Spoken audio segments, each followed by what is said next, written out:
Sineswerte nga lang ba itong OKC Thunder mga idol? Sapagkat marami na silang mga maasang mga manlalaro na po pwede mag-step up. Kung tutuusin, wala pa kang Jalen Williams. Pero heto, ang big time na pumalit sa kanyang posisyon at sa kanyang kontribusyon. Itong si Jared McCain na galing sa Philadelphia 76ers. Kung tutuusin, baguhan lamang siya dito. Pero malaki na ang tiwalang ibinibigay sa kanya ni Coach Mark Daigneault, especially ngayon sa playoff. Malaking butas ang iniwan ni Jalen Williams nang siya'y ma-injured at ngayon mukhang hindi pa siya makakabalik.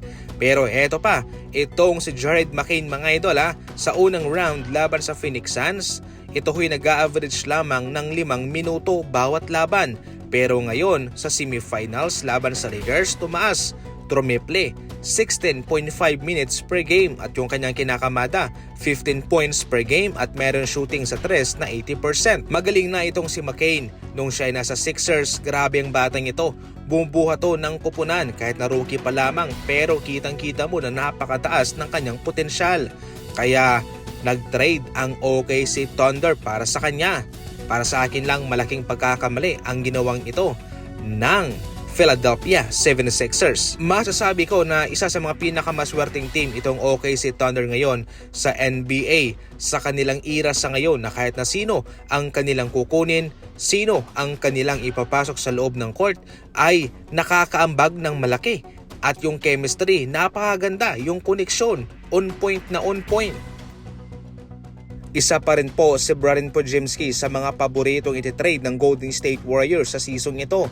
Inaasahan mismo kasi ng kanilang front office na magbabago ang kanilang kupunan kung babalik si Coach Steve Kerr. Iba ang mga players, yung sistema dapat hindi lang nakadepende palagi sa 3 sapagkat nababasa na rin ng mga kalaban ang kanilang ginagawa. Oo, magaling sila sa 3 pero kung sakaling hindi naman pumapasok ang kanilang mga tira ay nahihirapan sila.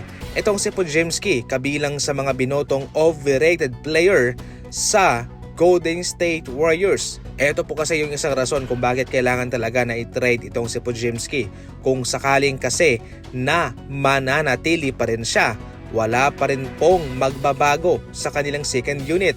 Ganun pa rin ang play, ganun pa rin ang sistema. Marami kasi nakapansin na tila napakalaki ng ego nitong si Podziemski. Nais niya ng galingan itong Stephen Curry, pinapangarap niya na dapat mas magaling pa siya sa kanya. At sinabi rin niya nung nagdang season na handa na rin siya sa responsibilidad bilang new franchise player ng Golden State Warriors kung darating man ang araw na magre-retiro si Steph. Masyadong distracted itong si Podziemski sa hinaharap. Hindi siya nakafocus ngayon. Kaya kabilang yan sa mga dapat puksain ng Golden State Warriors. Kailangan nila ng roster, ng lineup na magko-compete sa finals ngayon.